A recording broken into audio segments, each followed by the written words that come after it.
E a minha oração é esta: peço ao Deus de nosso Senhor Jesus Cristo, Pai da Glória, que conceda a vocês espírito de sabedoria e de revelação no pleno conhecimento dele. Peço que ele ilumine os olhos do coração de vocês, para que saibam qual é a esperança da vocação de vocês, qual é a riqueza da glória da sua herança nos santos, e qual a suprema grandeza do seu poder sobre nós os que cremos, segundo a eficácia da força do seu poder. Oração de Paulo pelos Efésios, capítulo 1, 17 a 19. Esta é a minha oração. Porque se Deus, se o Espírito Santo não abrir o nosso entendimento para compreendermos a palavra, já era, neca, né? Não funciona. Muito bem, estamos iniciando oficialmente, depois da abertura da aula inaugural de domingo passado, oficialmente estamos entrando no livro de Êxodo, capítulo 1. E que jornada!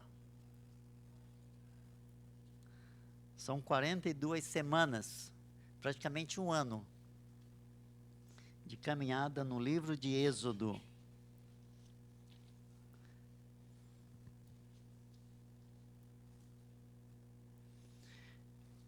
Vamos ler esse capítulo. Capítulo pequeno.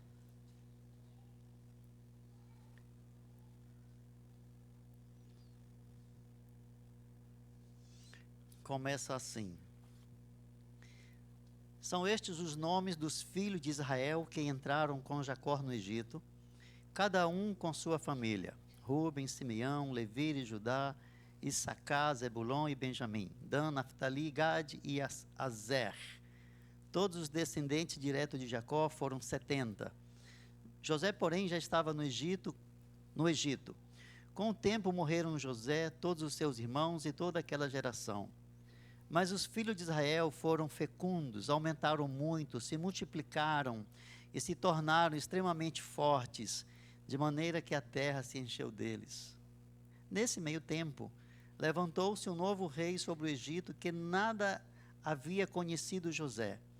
Ele disse ao seu povo: eis que o povo dos filhos de Israel é mais numeroso e mais forte do que nós. Vejam, precisamos usar de astúcia para com esse povo, para que não se multipliquem e para evitar que, em caso de guerra, eles se alinhem aos nossos inimigos, lutem contra nós e saiam da terra. E os egípcios puseram sobre eles feitores de obras para os afligir com trabalhos pesados. E assim os israelitas construíram para Faraó as cidades celeiros de Pitom e Ramsés. Mas quanto mais os afligiam, tanto mais se multiplicavam e tanto mais se espalhavam, de maneira que os egípcios se inquietavam por causa dos filhos de Israel. Então os egípcios, com tirania, escravizaram os filhos de Israel e lhes amargaram a vida com dura servidão. Preparar o barro, fabricar tijolos e fazer todo tipo de trabalho no campo. Todo este serviço lhes era imposto com tirania. O rei do Egito deu uma ordem às parteiras hebreias, das quais uma se chamava Sifrá e a outra se chamava Puá. Ele disse: quando vocês servirem de parteira às mulheres hebreias, verifiquem se é menino ou menina. Se for menino, matem. Se for menina, deixem viver. As parteiras, porém, temeram a Deus e não fizeram o que o rei do Egito lhes havia ordenado. Pelo contrário, deixaram viver os meninos. Então o rei do Egito chamou as parteiras e lhes perguntou: por que vocês fizeram isso e deixaram viver os meninos? As parteiras responderam a Faraó: é que as mulheres hebreias não são como as egípcias. São mais vigorosas e dão à luz antes que a parteira chegue. Deus foi bom com as parteiras, e o povo aumentou e se tornou muito forte. E porque as parteiras temeram a Deus, ele lhes constituiu família. Então Faraó deu ordem a todo o seu povo, dizendo: joguem no rio Nilo todos os meninos hebreus que nascerem, quantas meninas deixem viver.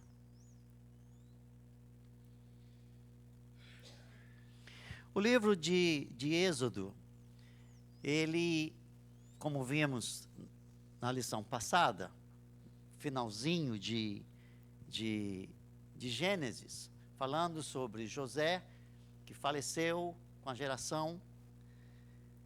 E a gente viu que é mais ou menos um tempo cronológico de 400 anos. Se passou de José até começar esse ciclo. 400 anos se passaram.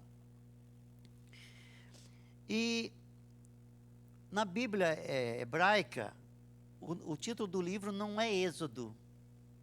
O título do livro são as primeiras palavras do livro de Hebreus.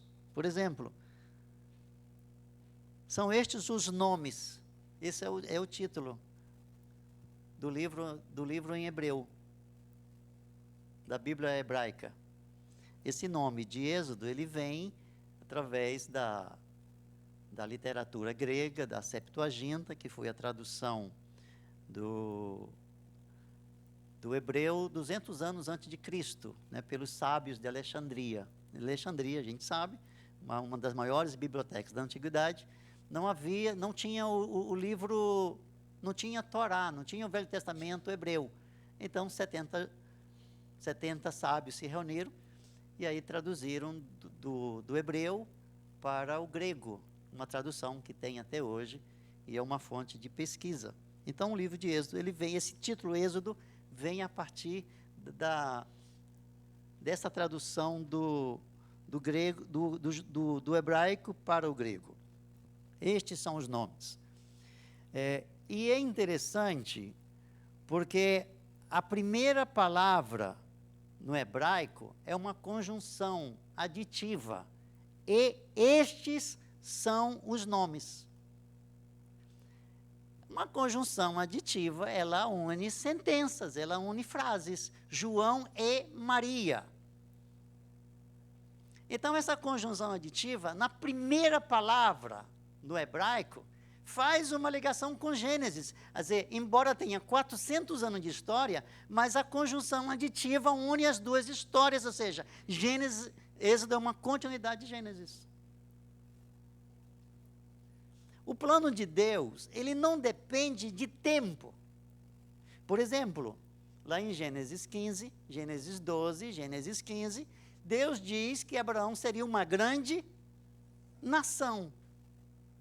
Em Gênesis 15, diz que essa nação vai ser escravizada, quantos anos?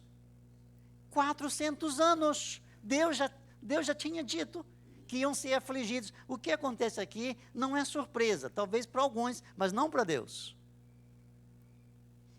Tudo que acontece em nossas vidas é um ato divinamente pensado. Se nós tivéssemos consciência disso, nós oraríamos mais e diríamos, tudo que não está alinhado com o teu plano para a minha vida, coloca em alinhamento. Simples. É que nós somos teimosos, é que nós somos desobedientes. E aí, vai dar errado algumas coisas. Por que deu errado? Porque a gente não parou para dizer, espera aí, tem uma mente maior, tem um design maior.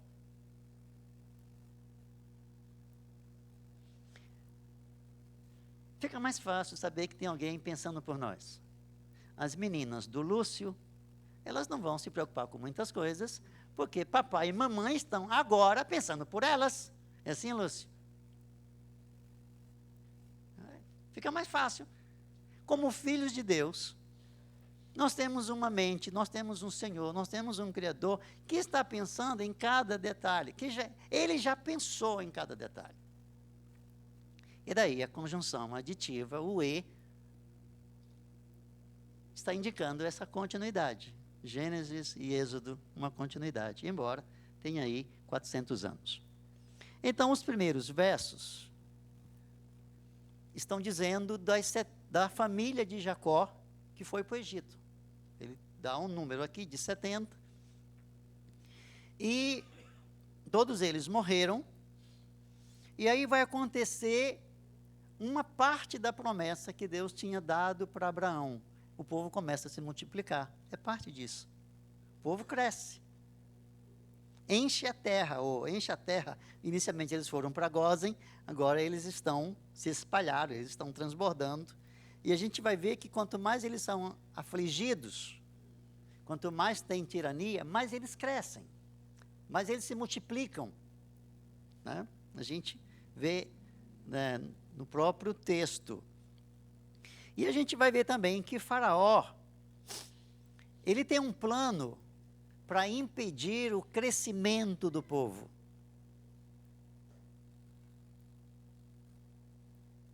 Vamos escravizá-los e depois vamos matar os meninos. São duas propostas de Faraó para impedir essa multiplicação. Embora eles se sintam ameaçados pelo povo, embora eles percebem que esse povo é mais numeroso do que eles, é mais forte, mas ele tem aí duas propostas para impedir essa influência e essa multiplicação. Nós vamos tiranizá-los, nós vamos escravizá-los. E como não funciona, ou pelo menos, vamos matar os meninos. Fala aí com as duas parteiras. O problema não resolve, aí eles vão para um outro estágio, que é atirar no Nilo os meninos. Bem parecido com Herodes, no Novo Testamento, em matar todos os infantes, né, todos os meninos. Então, às vezes, a história, ela tem uma verossemelhança. Às vezes a história se alinham, né? Então, uma tentativa de frear, uma tentativa de impedir, não é, o crescimento do povo. Então, uma parte da promessa feita a Abraão está se cumprindo, a outra parte, quando eles vão se tornar nação, no mesmo livro de Êxodo, lá no Monte Sinai, e a terceira parte da promessa é quando eles entram em Canaã com Josué. O povo se multiplica, o povo é uma nação quando recebe a lei de Deus no Sinai, e o terceiro quando o povo entra na terra da promessa por meio de Moisés e é finalizado com Josué. Aí a promessa, ela está de fato completa. Eu tinha passado uma liçãozinha de casa, e eu quero ver, antes de eu iniciar aqui as lições que eu vou extrair do texto, achamos algum princípio no livro no capítulo 1?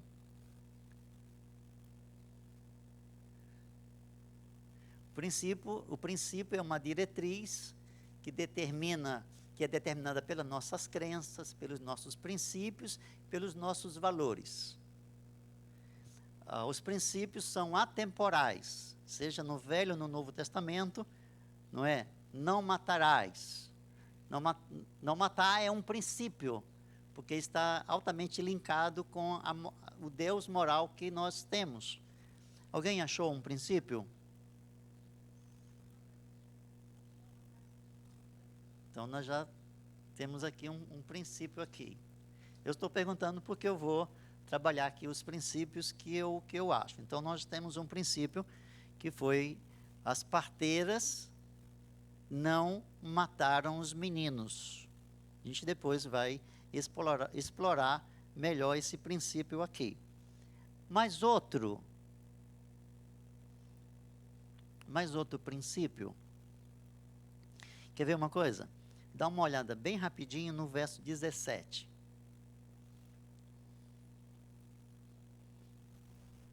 Verso 17. Temer a Deus é um princípio. Já temos 2 princípios. Tem um outro princípio aí. Vê no verso 17.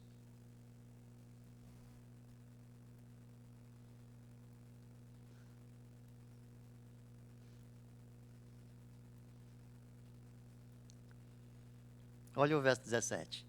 O verso 17 é o verso chave, a gente vai trabalhar só esse verso aqui, porque também o tempo não vai dar para a gente explorar muito aqui. Desobediência civil justa, e a gente vai explorar isso aqui. Então, tem os 3 versos, os 3 princípios que a gente vai trabalhar aqui, tá bom? Tem muitas outras lições nesse capítulo, mas, de fato, o tempo da gente não vai. Porque só o primeiro, só o de temor a Deus, já seria uma aula aí para a gente passar bastante tempo trabalhando, certo? Então, quando o rei dá a ordem para as parteiras, para matar as crianças, o hebraico não é muito claro quando diz que as parteiras hebreias, né? Ele vai falar isso aqui. Poderia ser parteiras hebreias ou parteiras para os hebreus. Uma outra tradição rabínica afirmava que as parteiras eram egípcias. E se eram egípcias, a questão fica mais ainda complexa ainda, ou mais fenomenal, porque fica mais rico isso aqui. Muito bem, quando elas ouvem a ordem de matar os meninos, o princípio era que elas não mataram porque elas temeram a Deus. Temor a Deus. Irmãos, o que é temor a Deus?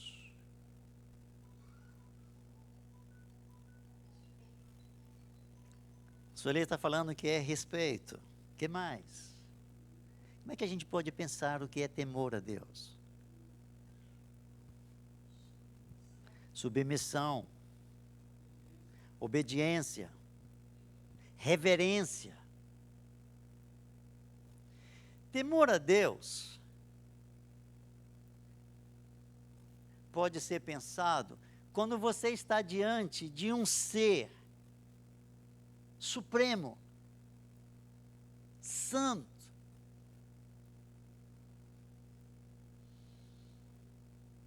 A gente não tem palavras para isso. A gente não tem palavras para isso. Por que soberania? Porque a gente tem que pensar o temor de Deus primeiro determinado por quem é Deus. Antes de definir temor a Deus, nós temos que pensar quem é Deus. Que ser supremo é esse que essas parteiras temeram? Depois a gente vai ver quais as aplicações práticas para a gente. O que isso tem a ver com a gente? Que princípio é esse? Antes, a gente vai ver alguns versos. Por exemplo, Provérbios 16, 6. E pelo temor do Senhor se evita o mal. Provérbios 16, a parte B do verso 6. E pelo temor do Senhor se evita o mal. Neemias,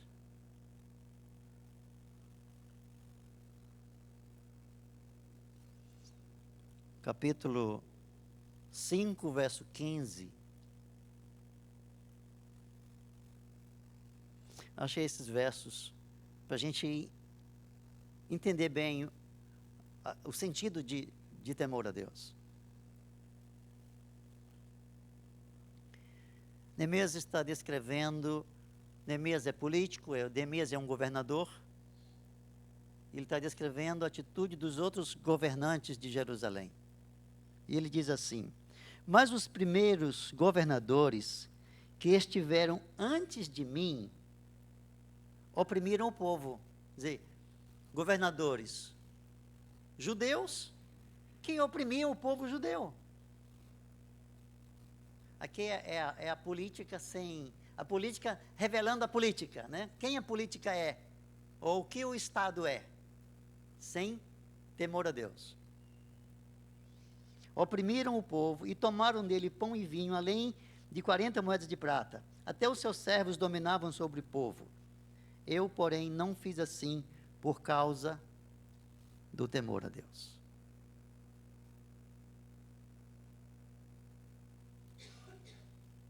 por causa do temor a Deus. Eclesiastes, capítulo 12, verso 3, também é um verso para a gente pensar.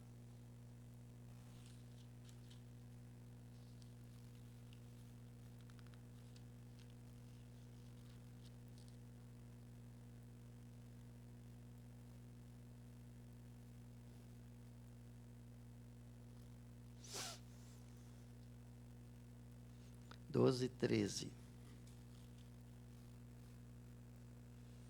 De tudo que se ouviu, a conclusão é esta: tema a Deus e guarde os seus mandamentos, porque isso é o dever de cada pessoa.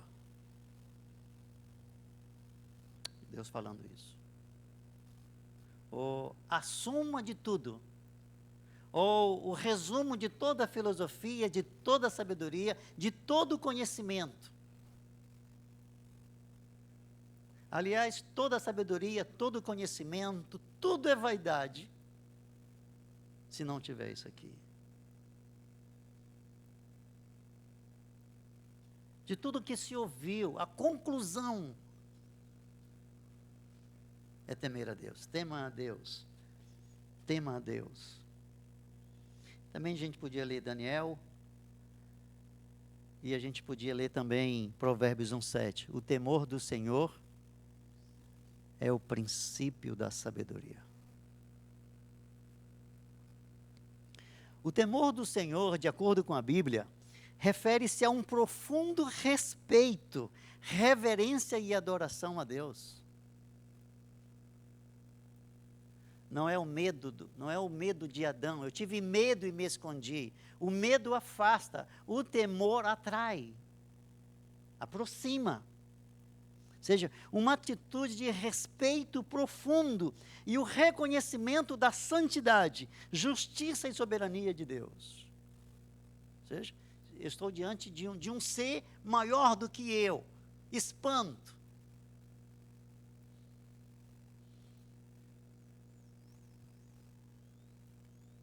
E esse temor nos conduz ou nos aproxima de Deus para uma vida de obediência e afastamento do mal.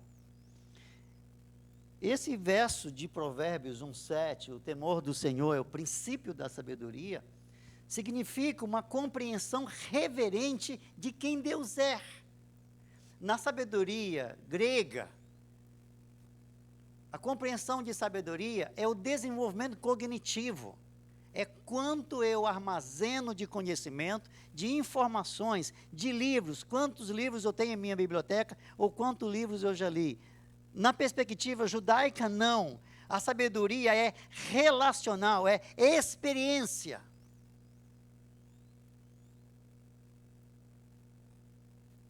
Não é uma compreensão abstrata da vida, é uma compreensão concreta. Muitos teólogos vão para o inferno. Não vão? Muitos pastores vão para o inferno e muitos missionários também vão para o inferno.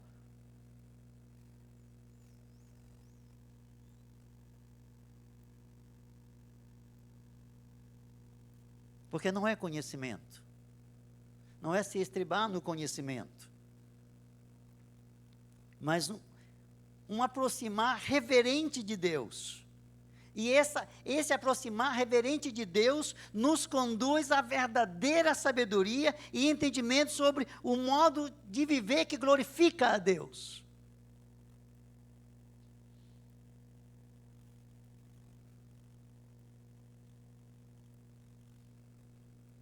Como podemos aplicar o princípio de temor a Deus presente nas duas parteiras? Como podemos aplicar esse princípio em nossas vidas? A gente se lembra, ou nos lembramos, quando Moisés se aproximou da sarça ardente, lá no Monte Sinai, a sarça que ardia e não se queimava, e Moisés ficou admirado daquele fenômeno, espantado diante do fenômeno, e ele sobe para ver por que aquele arbusto tem fogo e não se queima.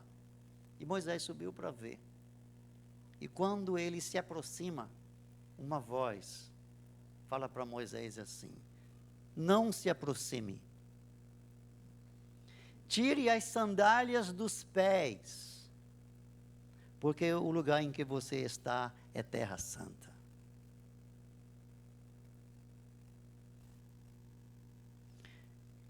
Eu não quero ser legalista, nem ritualista ou formal, mas há coisas simples que Deus requer quando nós nos aproximamos dele.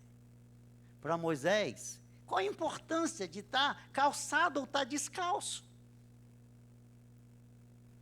Mas aquilo era dizer que há uma reverência, que aquilo era solene, que aquilo era sagrado, que a única forma dele chegar era estar descalço na presença de Deus.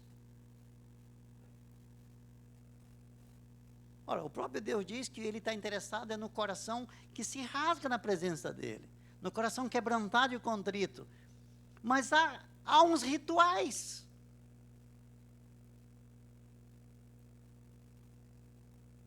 Ele pediu para Moisés tirar as sandálias. Porque com o tempo a gente vai relativizando as coisas. Vai tirando o caráter de sacralidade, vai esvaziando os conteúdos sagrados e vai banalizando esses conteúdos. Ah, Deus me aceita do jeito que eu sou. Deus me ajeita do jeito que eu vivo. Negativo. Negativo. Isso não é verdade.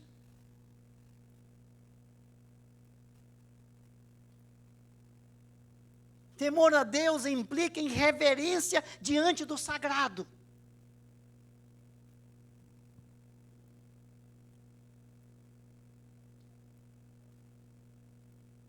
A gente vai perdendo o respeito e vai banalizando. Ah, não. Do jeito que for. Vocês se lembram de Nadab e Abiú, filhos de Arão, sacerdote? Eles eram sacerdotes. Eles eram ministros. Oficialmente foram ungidos para apresentar-se diante de Deus, para serem os mediadores diante do povo. O que aconteceu com os dois rapazes? Pode falar. Morreram? Aconteceu. Aconteceu.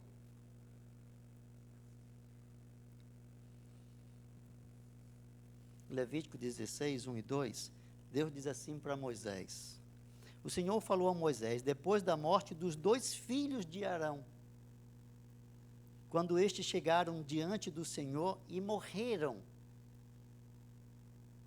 O Senhor disse a Moisés: diga a seu irmão Arão que não entre no santuário a qualquer hora.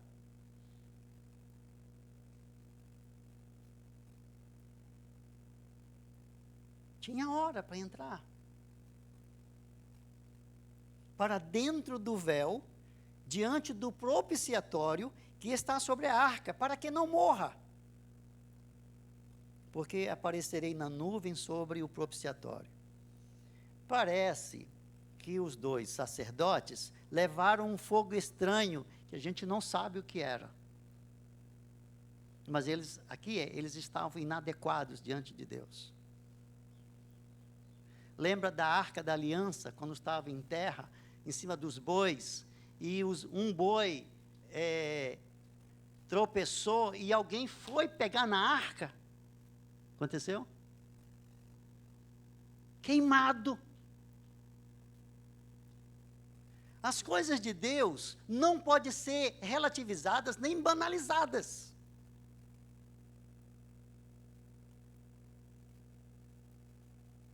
Porque, irmãos, quando eu e você perdermos o temor de Deus, nós estamos abertos para todo tipo de pecado. Foi que Neemias diz: eu não fiz isso que os outros fizeram, porque eu temia o Senhor. E o 16, 6 de Provérbio diz, o temor do Senhor evita o mal. Você pode estar diante do mal, mas há um princípio, há algo dentro da gente que diz não. Não. Para deixar esse princípio, vou trabalhar um outro princípio, como que aplica isso em nossas vidas? Chamar o nome do Senhor. Irmãos, isso é verdade hoje para nós? Isso é verdade? Deixa eu explicar isso aqui. O nome do Senhor, quando é mencionado, quando a gente fala, Senhor, por que você está me chamando? Qual o propósito de me chamar? Qual o propósito de me invocar? Porque o nome de Deus é santo. Tão santo que os judeus, para não mencionar de uma forma errada, eles deixaram de usar as vogais e ficou só as palavras em hebraico, as consoantes, que hoje a gente não sabe o nome que Deus se revelou lá no Antigo Testamento. Deus tinha vários nomes, para cada nome um ato, mas o Jeová, o Javé, a gente se perdeu. Porque os judeus entendiam a sacralidade do nome do Senhor. Qualquer coisinha na vida da gente, a gente já lasca. Como é que a gente fala? Não faça isso.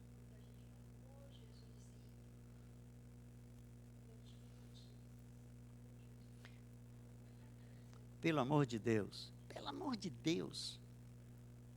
perdemos. O nome de Deus está relacionado com culto e com adoração. Quando a gente fala o nome de Deus, Deus diria, por que você está me invocando? E ficou tão banalizado, esvaziado. Perdeu, se perde. Como que a gente aplica isso? Né? Segundo princípio das amigas, desobediência civil, e não obedeceram às ordens do rei do Egito, de Faraó. E por que elas não obedeceram?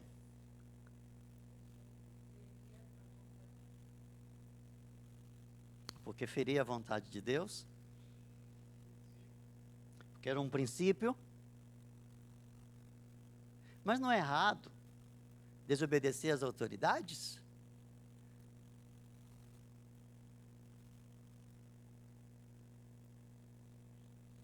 Vamos ver. Elas não obedeceram porque elas estavam comprometidas com uma outra lei, com a lei divina, com a lei de Deus, com uma autoridade maior, entende? Então elas, ou seja, a lei de Faraó entrava em conflito direto com o princípio de preservação da vida ordenado por Deus. Ou seja, o princípio de matar os meninos era um atentado contra o povo de Deus, que era para multiplicar e crescer e fazer uma grande nação. Ou seja, as parteiras, ao desobedecer a ordem de Faraó, estavam se submetendo completamente à vontade de Deus, à lei de Deus. Ou seja, os princípios, as crenças e os valores daquelas duas mulheres. Ou seja, não permitia assassinar crianças, matar crianças, cessar a vida das crianças. Elas eram tementes a Deus. E pelo fato de serem tementes a Deus, isso determinou suas escolhas e suas decisões.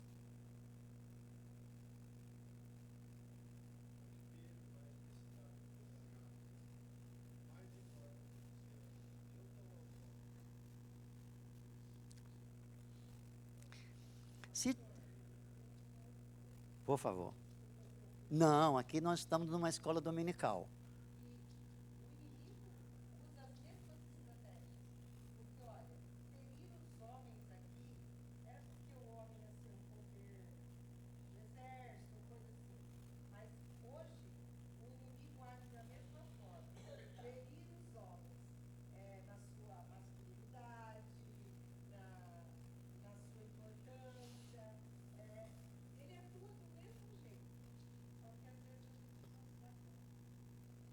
Alimentação e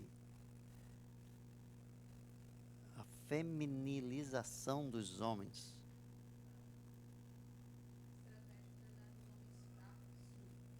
E são fracos. São fracos. Ô geração fraca. Dá uma enxada para esses camaradas. Dá um machado para esses camaradas.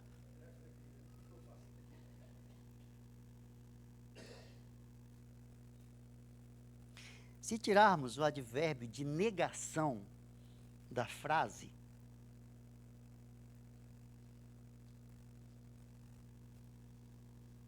e não obedeceram às ordens do rei, se tirarmos o advérbio de negação, a frase ficaria, e obedeceram às ordens do rei.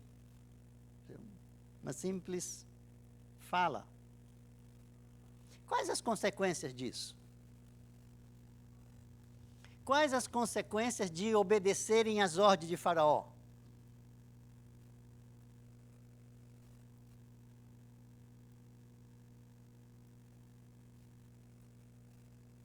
Elas não tinham consciência?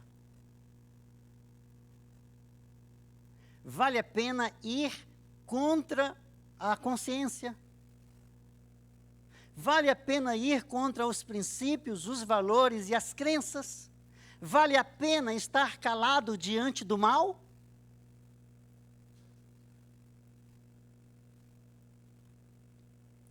O nosso Deus, ele é moral, imoral ou amoral?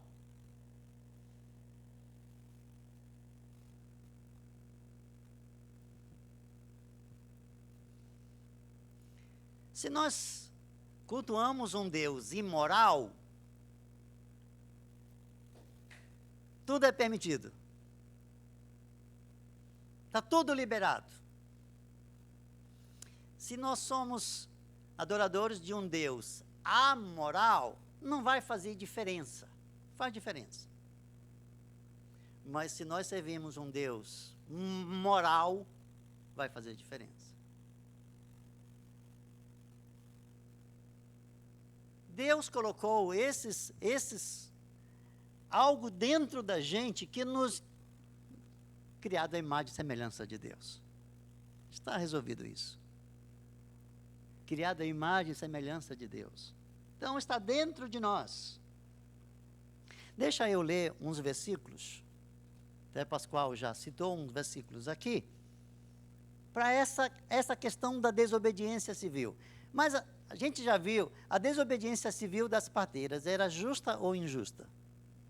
Era justa. Era justa.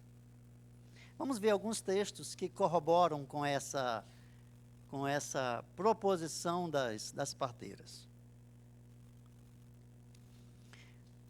Pedro e João estão diante do sinédrio, diante dos sacerdotes. E olha o que eles dizem.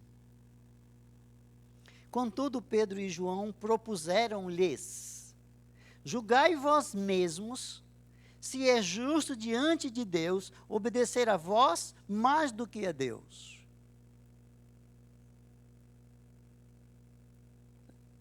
Vocês que vão dizer.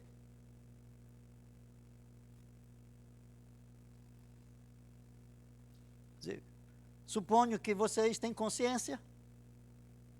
Então, vocês que vão dizer. Vocês são os líderes religiosos, vocês conhecem a Torá, vocês que vão dizer. É justo diante de Deus obedecer a vós mais do que a Deus? Atos 4:19. Em Atos 5:29, Pedro e os demais apóstolos afirmaram: é necessário que primeiro obedeçamos a Deus, depois às autoridades humanas. Ou seja, aonde não existir conflito entre a autoridade humana e a divina, beleza, mas aonde tiver ponto de dissensão, ponto de divergência, onde houver conflitos entre a autoridade humana e a divina, primeiro a divina. Eu acho que esse verso, ele explica isso. É necessário que primeiro obedeçamos a Deus, depois às autoridades humanas. Não é para sair por aí quebrando, não tem nada disso.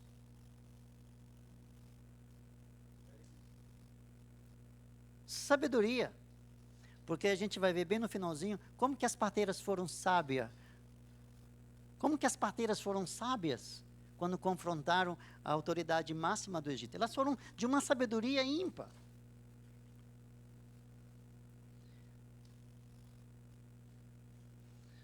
Gênesis 1:17.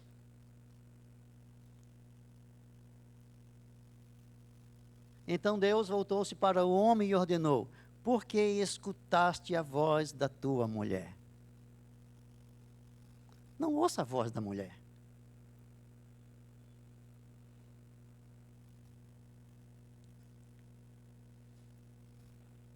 O que Deus está dizendo é: amigo, eu não já tinha dito? Amigo, eu não já tinha falado?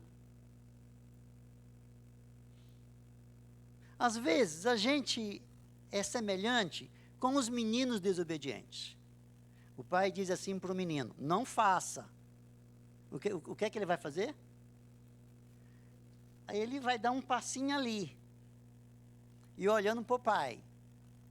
Aí se o pai achar uma gracinha, ele dá uma outra puxadinha.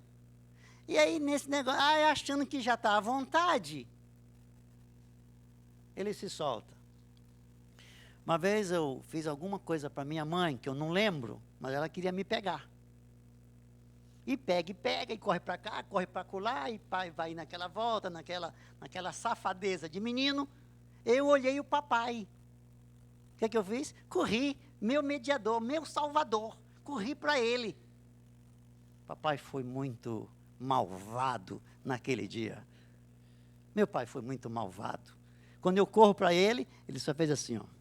Ele nem disse nada, ele só fez assim. E aí eu fui me entregar para a mamãe. Me entreguei para a mamãe. Quando Deus diz: ei, acaba. Às vezes o nosso problema é que a gente quer dialogar com Deus, a gente quer encontrar uma razão, a gente quer... Será que Deus disse mesmo? Para!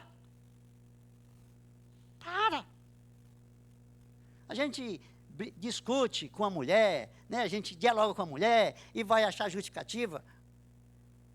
Mas com Deus não. Deus disse, acabou. A gente pode não entender, a gente vai buscar de Deus até vir a revelação. E nós temos hoje de manhã aqui um casal que veio do Recife, que Deus falou.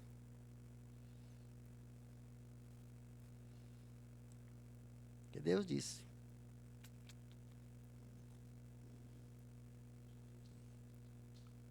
O apóstolo Paulo diz em Gálatas 1, verso 10. Eu só estou dizendo aqui para a gente ver o suporte bíblico para isso.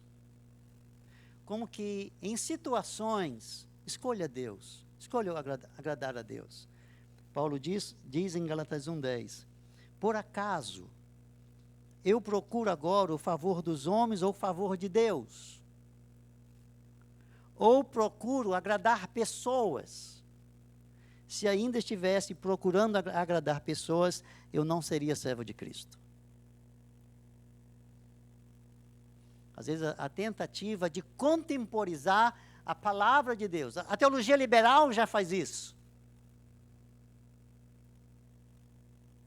A palavra não é a palavra. A Bíblia não é a palavra de Deus. A nova ortodoxia vai dizer, a palavra se torna. Mas a gente vai dizer, a Bíblia é a palavra de Deus. Bíblia é a palavra de Deus.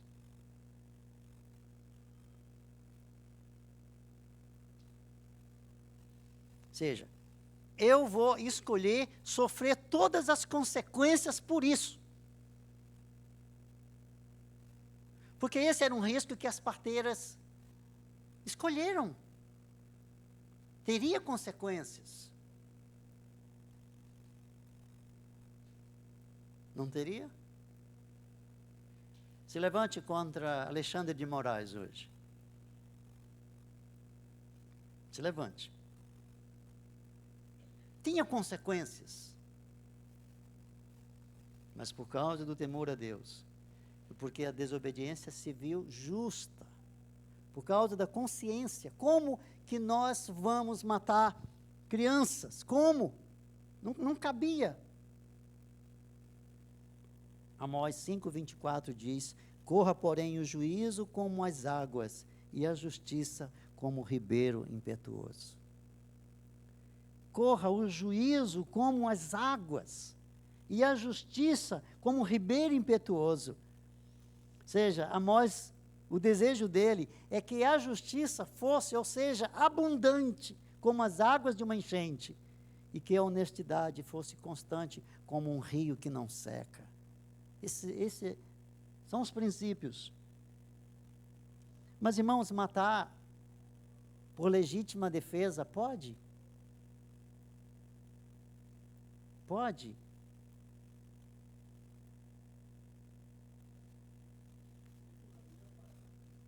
Segundo a Bíblia, pode.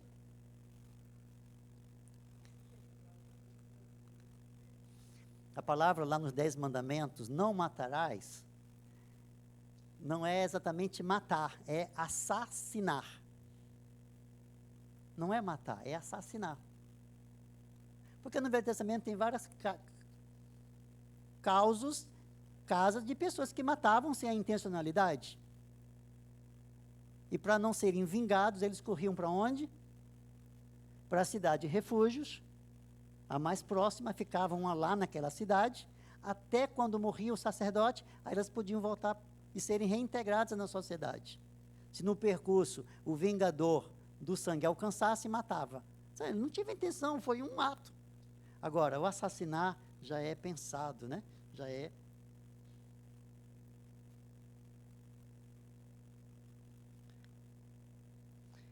Eleni me contou a história de uma amiga, tempo que ela é solteira aqui em Londrina, de uma amiga que morava num apartamento com mais 2 meninas, numa casa. Que o detalhe é importante, né? Não pode...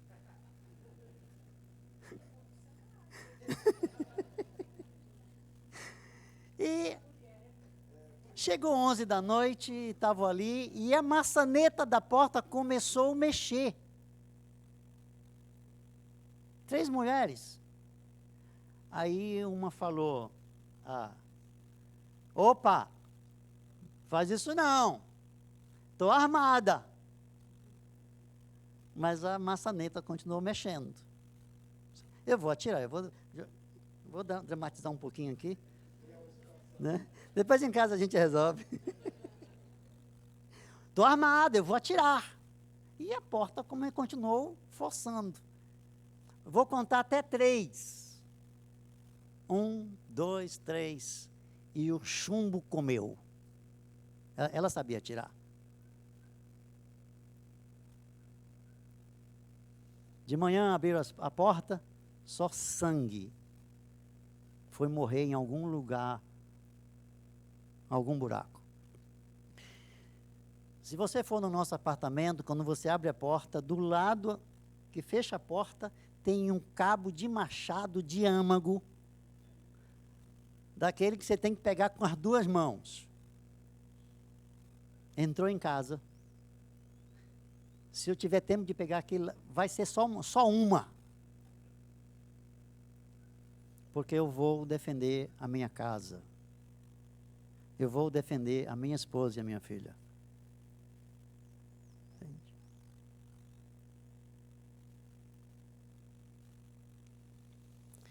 Muito bem. assassinar é um ato ilegal.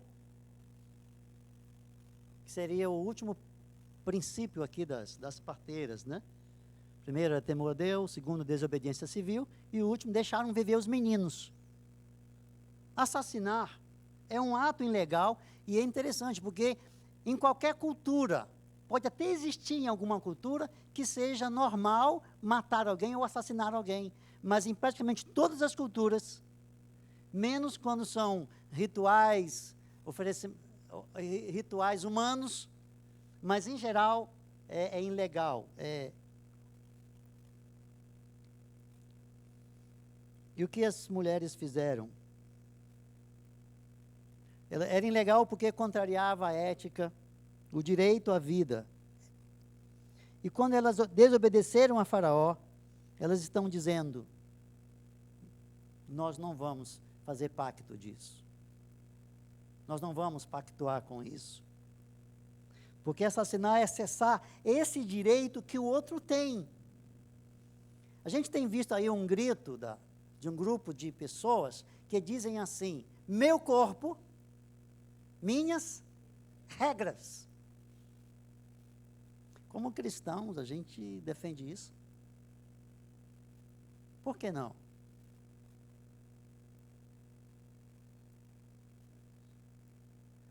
Primeiro, porque o corpo é de Deus. O corpo é templo do Espírito. O corpo não é meu. Segundo, porque o ser que está gerando ali é um ato da graça de Deus, da bondade de Deus, do crescimento. Olha lá, crescei-vos e multiplicai-vos. Em Gênesis 1:27, Deus disse para Adão: crescei-vos e multiplicai-vos. Pós-dilúvio, Deus disse para Adão: espalhai, crescei-vos e multiplicai-vos. Qual foi o problema de Babel? Babel concentrou, Babel não quis seguir o princípio de Deus de multiplicar e encher a terra. A vida humana, o crescimento, é um dom de Deus. Um atentado contra a vida. Então, e a gente ouve algumas mulheres dizendo assim: eu já fiz 10 abortos. Por isso que diz que a terra está contaminada e a terra geme. Matar. E o Supremo Tribunal Federal aprovou aí com quantos meses? Quantos meses que eles aprovaram?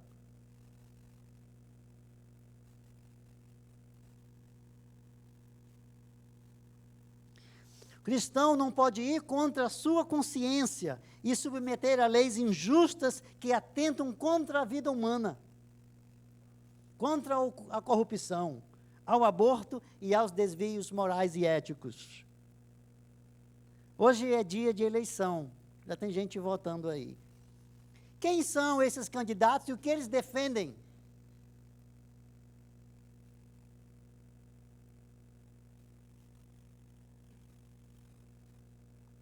Como eu posso votar num candidato progressista que defende o aborto? Como eu posso ir contra a minha consciência? Contra os meus princípios, contra os meus valores, contra Deus?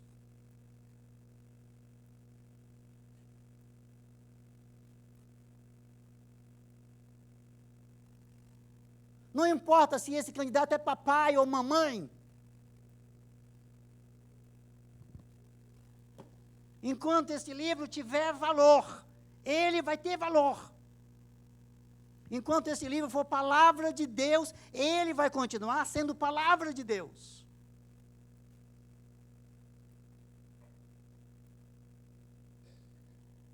Mas você pode ser preso.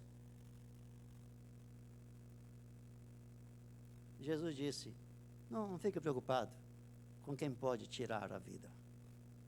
Fica preocupado com quem pode lançar no inferno a vida. Irmãos, todos aqueles que defenderam a palavra de Deus foram perseguidos, todos. Uma igreja morna é uma igreja sem força que se adapta culturalmente, que relativiza a palavra de Deus. A decisão dessas mulheres salvaram uma nação, salvaram um povo, porque elas estavam alinhadas com Deus. E foi significativo que isso não passou despercebido aos olhos de Deus. Porque lá na frente do texto diz, porque elas temeram a Deus, repete isso novamente, Deus trouxe benefício para aquelas mulheres.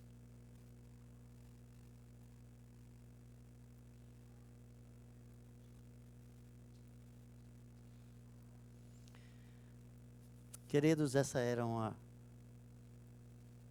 as lições que tiramos desse capítulo de Êxodo. Tem muitas outras lições. E o tempo não vai deixar a gente ter as perguntas que a gente pode ter, mas no processo aí a gente vai ouvindo essas perguntas, vai respondendo e a gente vai desenvolvendo juntos. Um pastor e um missionário ali. Começa tudo assim, irmãos. É o Davi. Davi e João.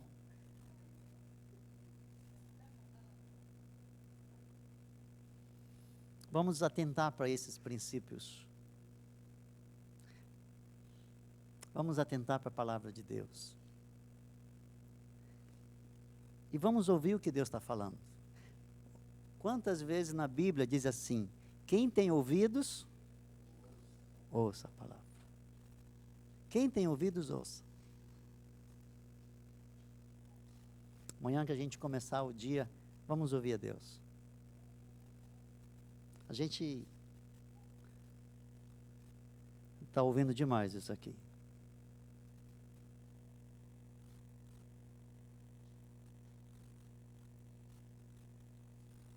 A gente precisa ouvir mais isso aqui. Senhor, como vai ser esse dia? Senhor, como Tu queres que a minha vida seja dirigida? Como Tu queres? Senhor, qual é o caminho?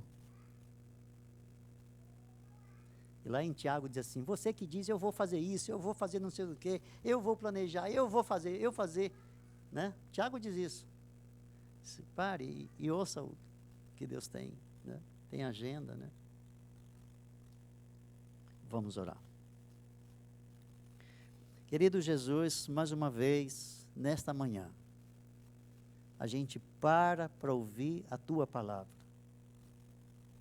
Senhor, nós estamos aqui porque nós queremos a Tua palavra. Porque a gente quer ouvir a Tua palavra e a gente quer se submeter à Tua palavra. Senhor, não deixa a gente desviar desse propósito. Não deixa a gente agradar homens. Não deixa a gente relativizar, não deixa a gente banalizar o que é sagrado.